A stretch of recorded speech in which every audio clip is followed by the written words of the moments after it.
ಸಂಜೆ ಟೈಮಲ್ಲಿ ಏನಾದ್ರೂ ಖಾರವಾಗಿ ತಿನ್ಬೇಕು ಅಂತ ಅನ್ಸುತ್ತೆ. ಟೀ ಅಥವಾ ಕಾಫಿ ಜೊತೆ ಏನಾದ್ರೂ ಇದ್ರೆ ಚೆನ್ನಾಗಿರುತ್ತಲ್ವಾ ಅಂತ ಅನ್ಸುತ್ತೆ. ಮಳೆ ಬರ್ತಿರೋ ಟೈಮಲ್ಲಂತೂ ಈ ತರ ಖಾರವಾಗಿ ಏನಾದ್ರು ತಿನ್ಬೇಕು ಅಂತ ಅನ್ಸುತ್ತೆ. ಅದು ಹೆಲ್ತಿ ಆಗಿದ್ರೆ ಇನ್ನೂ ಸೂಪರ್ ಅಂತ ಅನ್ಸುತ್ತೆ ಅಲ್ವಾ. ಅದಕ್ಕೋಸ್ಕರ ಇವತ್ತಿನ ರೆಸಿಪಿ ಬಟರ್ ಗಾರ್ಲಿಕ್ ಪನ್ನೀರ್ನ ಮಾಡಿ ನಾನು ತೋರಿಸ್ತಾ ಇದ್ದೀನಿ. ಬನ್ನಿ ಇದನ್ನ ಮಾಡೋದು ಹೇಗೆ ಅಂತ ನೋಡೋಣ.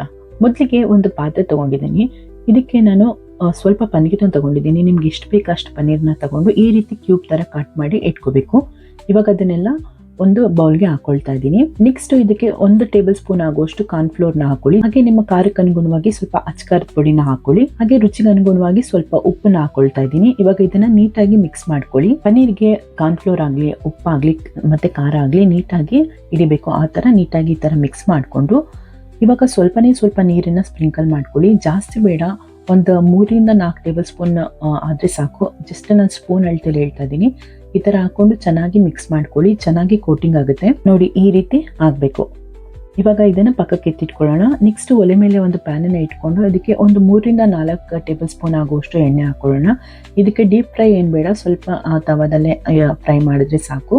ಎಣ್ಣೆ ಸ್ವಲ್ಪ ಬಿಸಿ ಆದ್ಮೇಲೆ ಪನ್ನೀರ್ನೆಲ್ಲ ಹಾಕೊಂಡು ಚೆನ್ನಾಗಿ ಫ್ರೈ ಮಾಡ್ಕೋಬೇಕು. ನಿಮಗೆ ಕ್ರಿಸ್ಪಿನೆಸ್ ಜಾಸ್ತಿ ಬೇಕು ಅಂದರೆ ಸ್ವಲ್ಪ ಜಾಸ್ತಿ ಹೊತ್ತು ಫ್ರೈ ಮಾಡ್ಕೊಳ್ಳಿ. ಸಾಫ್ಟ್ ಆಗಿದ್ರೇ ಸಾಕು ಪನ್ನೀರು ಅನ್ನೋದಾದರೆ ಸ್ವಲ್ಪ ಒಂದು 3 ರಿಂದ 4 ನಿಮಿಷ ಫ್ರೈ ಮಾಡಿದ್ರೆ ಸಾಕು. ನಾನು ತುಂಬ ಕ್ರಿಸ್ಪಿ ಆಗಿರಲಿ ಅಂತ ನೋಡಿ ಈ ಥರ ಕ್ರಿಸ್ಪಿ ಆಗೋ ತನಕ ಚೆನ್ನಾಗಿ ಫ್ರೈ ಮಾಡ್ಕೊಂಡಿದ್ದೀನಿ. ಇವಾಗ ಇದೆಲ್ಲ ಚೆನ್ನಾಗಿ ಫ್ರೈ ಆದಮೇಲೆ ಇದನ್ನ ಎತ್ತಿ ಒಂದು ಪ್ಲೇಟ್ಗೆ ಎತ್ತಿಟ್ಕೊಳ್ಳೋಣ. ಪನ್ನೀರು ಮಕ್ಕಳಿಂದ ಹಿಡಿದು ದೊಡ್ಡವ್ರ ತನಕನೂ ಎಲ್ರಿಗೂ ಇಷ್ಟ ಆಗುತ್ತೆ. ಅಂಥವ್ರಿಗೆ ಈ ರೀತಿ ಒಂದು ಪನ್ನೀರ್ ಸ್ನ್ಯಾಕ್ಸ್ನ ಮಾಡಿಕೊಟ್ರೆ ತುಂಬಾನೇ ಇಷ್ಟಪಟ್ಟು ತಿಂತಾರೆ. ನೆಕ್ಸ್ಟ್ ನೋಡಿ, ಅದೇ ಪ್ಯಾನ್ಗೆ ಅದೇ ಎಣ್ಣೆಗೆ ಸ್ವಲ್ಪ ಬಟರ್ನ ಹಾಕೊಳ್ಳಿ. ಹಾಗೇನೆ ಅದಕ್ಕೆ ಸ್ವಲ್ಪ ಬೆಳ್ಳುಳ್ಳಿನ ಸಣ್ಣದಾಗಿ ಕಟ್ ಮಾಡಿ ಹಾಕೊಂಡು ಚೆನ್ನಾಗಿ ಫ್ರೈ ಮಾಡ್ಕೊಳ್ಳಿ. ಬೆಳ್ಳುಳ್ಳಿ ಸ್ವಲ್ಪ ಫ್ರೈ ಆದಮೇಲೆ ಇದಕ್ಕೆ ಸ್ವಲ್ಪ ಖಾರಕ್ಕೆ ಅನುಗುಣವಾಗಿ ಮೆಣಸಿನಕಾಯಿನ ಹಾಕೊಳ್ತಾ ಇದ್ದೀನಿ. ಹಾಗೆ ಸ್ವಲ್ಪ ಈರುಳ್ಳಿನ ಕಟ್ ಮಾಡಿ ಹಾಕೊಳ್ಳಿ. ಹಾಗೆ ಸ್ವಲ್ಪ ಕ್ಯಾಪ್ಸಿಕಮ್ನ ಹಾಕೊಳ್ತಾ ಇದ್ದೀನಿ. ಇವಾಗ ಇದನ್ನೆಲ್ಲ ಹಾಕೊಂಡು ಚೆನ್ನಾಗಿ ಮಿಕ್ಸ್ ಮಾಡ್ಕೊಳ್ಳಿ. ಈರುಳ್ಳಿ ಮತ್ತೆ ಕ್ಯಾಪ್ಸಿಕಮ್ ಜಾಸ್ತಿ ಫ್ರೈ ಆಗೋದು ಬೇಡ.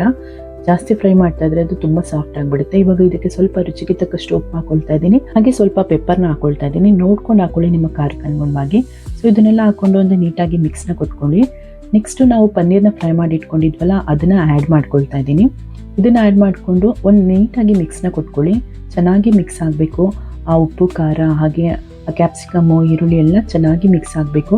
ಅದಾದ್ಮೇಲೆ ಕೊನೆಯಲ್ಲಿ ಸ್ವಲ್ಪ ಸ್ಪ್ರಿಂಗ್ ಆನಿಯನ್ ಅಥವಾ ಕೊತ್ತಂಬರಿ ಸೊಪ್ಪು ಇದ್ರೆ ಕೊತ್ತಂಬರಿ ಸೊಪ್ಪನ್ನ ಹಾಕೊಳ್ಳಿ. ಕೊನೆಯಲ್ಲಿ ಸ್ವಲ್ಪ ನಿಂಬೆಹಣ್ಣನ್ನ ಒಂದು ಅರ್ಧ ಹೋಳ ಆಗುವಷ್ಟು ನಿಂಬೆಹಣ್ಣನ್ನ ಇಟ್ಕೊಂಡು ಒಂದು ನೀಟಾಗಿ ಮಿಕ್ಸ್ನ ಕೊಟ್ಟರೆ ರುಚಿಕರವಾದಂತಹ ಬಟರ್ ಗಾರ್ಲಿಕ್ ಪನ್ನೀರು ಸವಿಯೋದಕ್ಕೆ ಸಿದ್ಧ ಆಗುತ್ತೆ. ನೋಡ್ತಾ ಇದ್ದೀರಲ್ಲ, ಎಷ್ಟು ನೋಡ್ತಾ ಇದ್ರೇ ತಿನ್ಬೇಕು ಅನ್ಸುತ್ತೆ, ಅಷ್ಟು ಯಮ್ಮಿ ಆಗಿದೆ. ಸೊ ತಿನ್ನೋದಕ್ಕೂ ತುಂಬ ಟೇಸ್ಟ್ ಚೆನ್ನಾಗಿರುತ್ತೆ. ಈವ್ನಿಂಗಂತೂ ಬೆಸ್ಟ್ ಸ್ನ್ಯಾಕ್ಸ್ ರೆಸಿಪಿ ಅಂತಲೇ ಹೇಳ್ಬೋದು. ಸೊ ಬನ್ನಿ ಇದನ್ನು ಸರ್ವ್ ಮಾಡ್ಕೊಳ್ಳೋಣ. ನಾನು ಒಂದು ಪ್ಲೇಟ್ ಇಟ್ಕೊಂಡು ಇದನ್ನು ಸರ್ವ್ ಮಾಡ್ಕೊಳ್ತಾ ಇದ್ದೀನಿ. ನೀವು ಇದನ್ನು ಕೆಚಪ್ ಜೊತೆ ತಿಂದರೆ ಇನ್ನೂ ತುಂಬಾ ಚೆನ್ನಾಗಿರುತ್ತೆ. ಹಾಗೇನೂ ಕೂಡ ತಿನ್ಬೋದು. ನಿಮ್ಮ ರುಚಿಗೆ ಅನುಗುಣವಾಗಿ ನೀವು ಇದನ್ನು ಸವಿಬೋದು. ನೋಡಿದ್ರಲ್ಲ ಎಷ್ಟು ಈಸಿಯಾಗಿ ಬಟರ್ ಗಾರ್ಲಿಕ್ ಪನ್ನೀರ್ನ ಮಾಡ್ಬೋದು ಅಂತ.